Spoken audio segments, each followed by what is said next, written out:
Liệu là các mô hình trí tuệ nhân tạo thông minh nhất của chúng ta hiện nay có thực sự biết suy nghĩ như lời đồn hay chỉ là một cú lừa? Hãy thử tưởng tượng là có một người đang bị nhốt trong một căn phòng kín và ở nơi đó ảnh chỉ được hướng dẫn đầy đủ cách để phản hồi là một câu hỏi tiếng Trung Quốc một cách hoàn hảo. Khi mà có người đưa cho anh ta một câu bằng tiếng Trung thì anh ta sẽ phản hồi y như cách mà một người Trung thực sự sẽ nói. Như vậy thì người bên ngoài sẽ có cảm giác rằng anh này cực kỳ giỏi tiếng Trung, mặc dù ảnh không thực sự biết anh đang nói về cái gì. Nếu thay người đó bằng một con AI thì đó chính xác là những gì đang diễn ra hiện nay. Như vậy thì làm sao chúng ta biết được AI thực sự có ý thức hay chỉ là một tập lệnh được xử lý cho giống với con người nhất? Câu hỏi hay hơn nữa là làm sao chúng ta biết được con người không phải là một bộ máy sinh học được lập trình và đào tạo trên một tập dữ liệu lớn hơn rất nhiều thông qua quá trình sống, học tập và làm việc, giống như cách mà AI hiện nay đang làm. Tức là có thể ngay cả chúng ta cũng đang hoạt động một cách vô thức mà không thực sự hiểu rõ điều gì đang diễn ra. Và nếu như đó là cách mà ý thức thực sự hoạt động thì cái chữ nhân tạo có ý nghĩa gì trong khi chúng ta cũng đang copy ý tưởng của tự nhiên để xây dựng một hệ thống có ý thức? Trước khi vào nội dung chính của video, nếu như bạn thấy nội dung này hữu ích và nên được xuất hiện nhiều hơn trên YouTube thì hãy giúp chúng mình một lượt thích và đăng ký thư viện nhỏ nha. Cảm ơn các bạn rất nhiều. Đầu tiên thì có một câu hỏi ngàn năm tuổi. Ý thức thực sự là gì? Bạn có thể tìm hiểu kỹ hơn, đặc biệt là cách hoạt động của ý thức như thế nào thông qua video mình để bên dưới phần mô tả nha. Nói một cách ngắn gọn thì chúng ta có thể chia ý thức thành 3 cấp độ khác nhau. Từ đơn giản nhất đó là ý thức sơ cấp. Đây là khả năng nhận thức về môi trường xung quanh, giống như một con mèo có thể cảm nhận thấy cái nắng, cái đói hay sự sợ hãi chẳng hạn. Thứ hai là ý thức tự phản ánh. Đây là một khả năng đặc biệt cho phép chúng ta tự suy nghĩ về chính mình, giống như khi bạn tự hỏi mình có thực sự tồn tại hay không, hay là ý nghĩa của sự sống là gì. Thứ ba là ý thức chủ quan hay là qualia. Đây là cảm nhận chủ quan của chính chúng ta về thế giới. 8 tỷ người trên trái đất này sẽ có 8 tỷ cái nhìn khác nhau về màu đỏ hay về một mùi vị nào đó. Vấn đề là chúng ta không thể nào truyền đạt chính xác cái cảm giác chủ quan này cho người khác được. Và làm sao chúng ta biết rằng những trải nghiệm của chính mình là giống với họ? Đây là một chủ đề cực kỳ thú vị. Nếu bạn muốn tìm hiểu nhiều hơn về qualia thì cho mình biết bên dưới phần comment nha.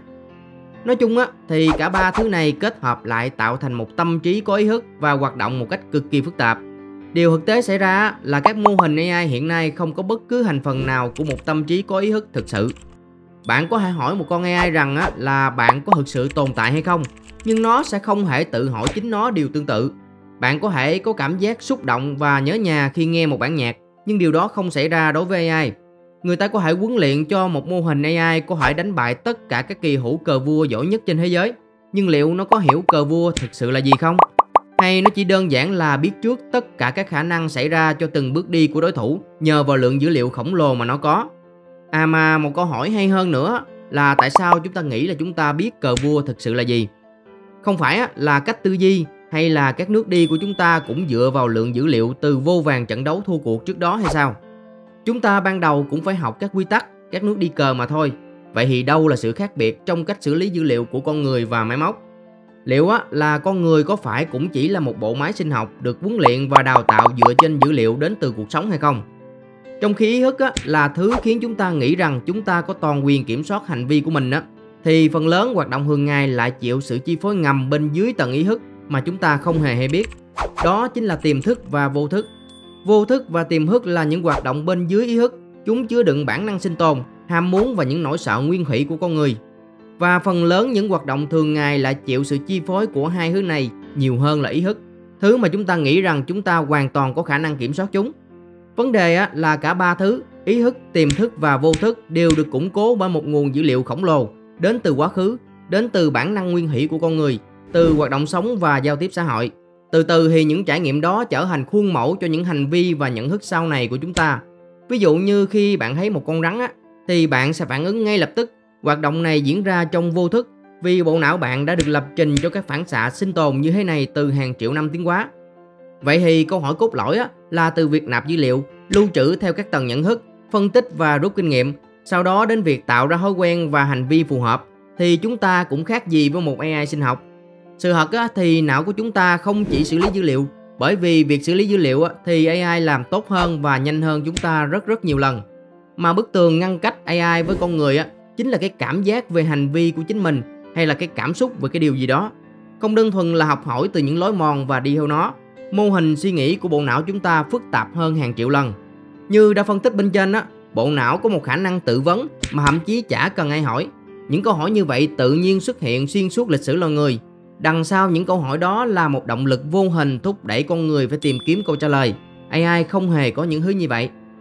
Một số người thích chơi cờ vua hơn số còn lại. Họ không hiểu tại sao, nhưng động lực vô hình khiến cho họ có khả năng chơi hết ván này đến ván khác. Không ai lập trình điều đó, không ai biết tại sao điều đó lại diễn ra. Ngoài ra, con người còn có khả năng tưởng tượng ra thứ không thật và chưa từng tồn tại trong bất cứ mô hình nào trước đó. Mà thậm chí họ còn có khả năng tạo ra và sử dụng niềm tin chung như một công cụ vận hành xã hội.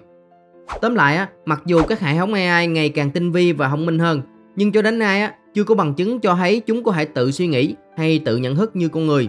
Những gì chúng ta thấy chỉ là sự thể hiện các tập lệnh được xử lý theo thuật toán, một sự thông minh có tính mô phỏng nhưng thiếu đi chiều sâu của cảm xúc và trải nghiệm nội tại như cách mà chúng ta trải nghiệm. Và chúng ta, mặc dù cách ý thức, cách suy nghĩ và tư duy của chúng ta chịu ảnh hưởng cực kỳ lớn từ môi trường, kinh nghiệm sống và những tập dữ liệu định hình nên con người của chúng ta mang một sự trải nghiệm cá nhân. Cái cảm xúc và sự tự vấn hoạt động cực kỳ phức tạp. Điều này cho thấy rằng bộ não của chúng ta không đơn thuần chỉ là xử lý một kho dữ liệu như cách mà AI đang làm. Như vậy thì từ nhân tạo có nghĩa gì trong khi tự nhiên lại là nguồn cảm hứng cho chúng ta? Hãy nghĩ như thế này, chúng ta có hàng triệu máy bay bay trên trời mỗi ngày.